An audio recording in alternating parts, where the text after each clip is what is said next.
Eu reconheço a minha iniquidade, meu Deus. Eu reconheço que eu me afasto de Ti constantemente. O meu desejo é estar contigo, mas o meu coração muitas vezes me leva para longe de Ti.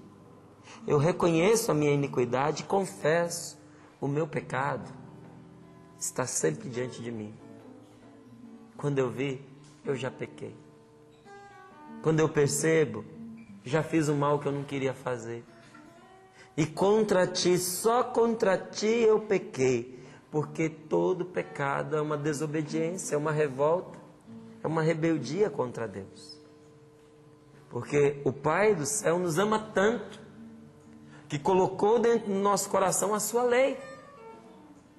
Mas como assim colocou no coração da gente a lei?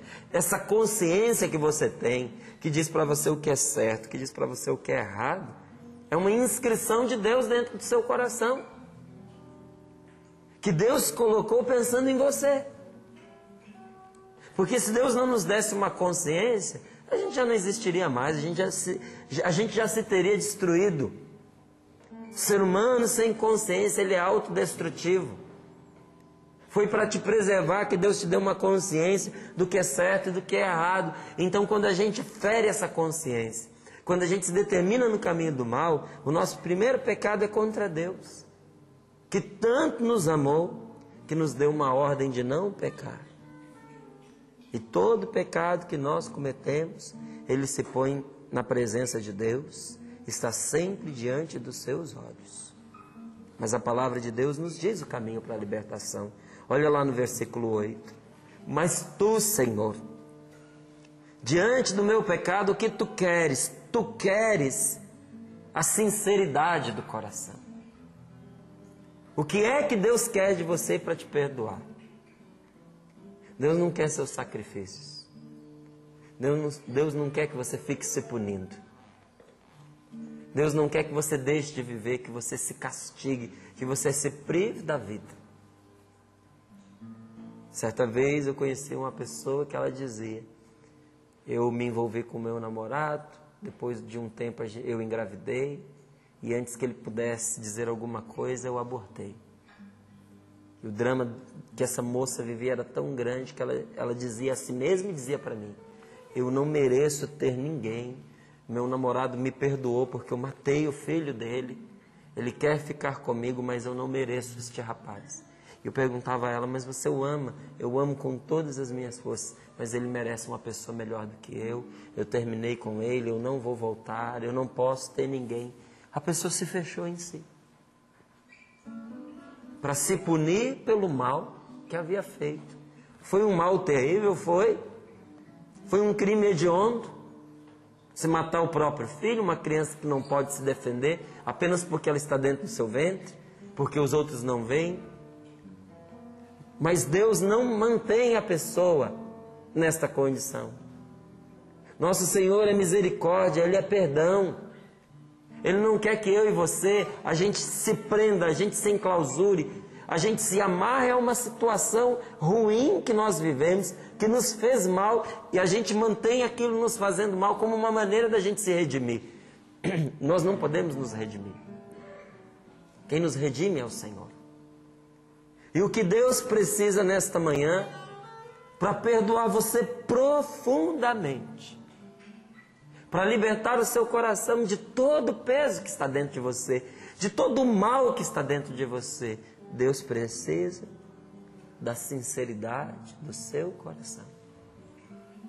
E nesta manhã Ele pergunta a você: você quer?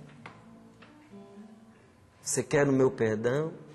Você quer um coração novo? Porque se você quer, no seu íntimo, dentro do seu coração, eu vou te ensinar a sabedoria.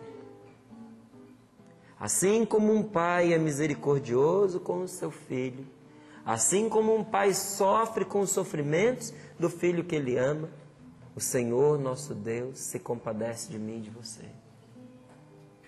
Deus tem compaixão por você. Deus ama você do jeitinho que você está agora, com as suas preocupações, com as suas dores, com as suas tristezas, com seus fracassos, com seus pecados. Mas Deus ama você na sua alegria também, com as suas vitórias, com as suas conquistas, com esse tempo bom que você está vivendo. Mas independente da sua bondade ou independente da sua maldade, Deus ama você e sofre com você, como um pai sofre com o seu filho. Porque muito mais do que o que você faz, importa para Deus o que você é. Um filho querido e amado desse Pai bondoso. É um erro a gente pensar que Deus ama a gente porque a gente é justo, porque a gente é puro, porque a gente é perfeito. É um erro a gente pensar que Deus vai nos amar mais por causa do bem que a gente faz. Não, o Senhor te ama porque Ele é seu Pai. Deus é seu Pai. E olha, quem tem um filho sabe disso. O amor que a gente tem por um filho vai muito além do que o rapaz, do que a moça faz. Mas a gente que é humano, a gente que é de carne e osso, às vezes a gente percebe que o que o filho da gente faz nos afeta. E afeta também o afeto que a gente tem por eles. Porque eu e você, nós somos inconstantes. Deus não é. O amor de Deus não muda com a nossa inconstância. Deus não te ama mais quando você é melhor e te ama menos quando você é pior. E se tivesse de ser, era justamente o contrário. Deus iria te amar mais quando você estivesse pior, quando você fizesse o pior, porque seria o momento em que mais você precisaria do amor dele. O amor de Deus é total, para todos, mas se manifesta mais para quem precisa mais. Quanto mais a pessoa necessita, mais Deus manifesta a ela o seu amor que é total. Nos altos e baixos, nos fracassos e vitórias, nos nossos problemas e até mesmo os nossos pecados. Eles são para mim, são para você agora uma oportunidade para que a gente possa experimentar o amor de Deus que é sempre fiel.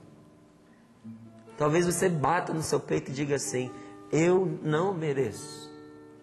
E daqui, mesmo sem te conhecer, eu digo: realmente você tem razão, você não merece. Eu também não mereço. Mas o que a gente vai fazer se aquele que nos pôs nesse mundo e nos ama é fiel? Deus é fiel até quando você é infiel a Ele. Então volta para o seu Deus. Deus quer a sinceridade do seu coração. Se de coração sincero você se dispõe a voltar, Ele mesmo vai te conduzir. Não é o que diz esta palavra? Que no íntimo Ele nos ensina a sabedoria? O terrível da gente se afastar de Deus é que depois a gente não sabe como voltar. É igual criança que entra pelo meio do mato. Vai andando, sobe na árvore, corre atrás de um bichinho, atrás de um passarinho, e vai indo. Depois que ela olha para trás, ela não sabe de onde veio, ela não sabe para onde ela vai, ela se perdeu. Igualzinho a mim e a você. A gente vai se afastando de Deus, vai se afastando, e o dia que a gente percebe que é preciso voltar, a gente não sabe como. A gente nota que longe dele a gente vai morrer, mas não sabe como voltar. No íntimo me ensinas a sabedoria. Quem vai te ensinar a voltar a Deus é o próprio Deus. Mas Ele precisa da sinceridade do seu coração. Não importa o que você esteja vivendo. Não importam os problemas, não importam as dificuldades, não importam as mudanças. Deus sempre vai amar você. Sempre vai te amar. E quem é mais pecador é quem mais pode experimentar perdão, alegria, esperança, do que o mais necessitado. Quando a gente se acostuma com as coisas boas, elas já não nos afetam tanto quanto quando a gente não as tinha. Não é assim? A gente vai se acostumando com o bom também. E depois alguém chega e diz: nossa, mas que coisa maravilhosa e tal. E a gente nem percebe o quanto nós estamos cercados de coisas maravilhosas, porque nós já nos acostumamos a elas. Mas quem não tem, Ah, quem não tem se admira. Aquele que menos tem, porque tudo perdeu ao se afastar de Deus, é quem nesta manhã mais pode experimentar paz, alegria e esperança dentro do seu coração. Quem mais errou, quem mais pecou, é quem nesta manhã pode experimentar mais perdão. E o que é preciso? Sinceridade do coração. Que você se aproxime de Deus com o coração sincero agora pela oração e diga ao Senhor: meu Deus, só contra ti eu pequei. O que é mal eu fiz diante dos teus olhos. Por isso é justo tudo o que aconteceu comigo. Mas, Senhor, tem piedade de mim na medida do amor que o Senhor tem por mim. E no teu grande amor, cancela o meu pecado. Cancela, Senhor, os nossos pecados. Deus não nos trata, gente, conforme os nossos pecados. E Ele não nos castiga conforme as nossas culpas. Se Deus em algum momento pode realizar em nós alguma coisa que pareça um castigo, é a correção, e só na medida necessária para salvar a pessoa que se desviou. Davi, quando compôs esse salmo, ele tinha feito uma experiência profunda do amor de Deus. Davi descobriu que só em Deus, que é misericórdia, que é compaixão, é que nós temos forças para vencer o mal. É que nós temos forças para poder vencer as nossas lutas. Sabe quando que Davi compôs esse salmo? Depois que ele tinha cometido um adultério e tinha mandado ainda por cima matar o marido da mulher com a qual ele se deitou. É um pecado sem medida. É um pecado que joga a pessoa na desgraça. É um pecado mortal que afasta a pessoa de Deus. Mas Davi, que parece tanto comigo como você, também tinha aprendido uma coisa: que Deus é um Pai de misericórdia. E por maior que sejam os nossos erros, os nossos pecados, Ele está sempre à nossa frente para nos perdoar e para nos ajudar nas nossas lutas. Foi com esse espírito que muitas vezes Davi conseguiu realizar vitórias que para um povo inteiro pareciam impossíveis. Num tempo de muitas lutas, num tempo de guerra, era ele quem ia à frente dos exércitos do Senhor, combatendo para defender o seu povo contra todo o ataque do inimigo. Mas Davi, ao mesmo tempo que era um homem de lutas, era um homem de oração. Ora, ele estava à frente de um exército, com a espada na mão, combatendo, lutando, mas quando as lutas acabavam, aonde ele ia? Conta a Escritura que ele pegava a harpa, e era o violão da época, né?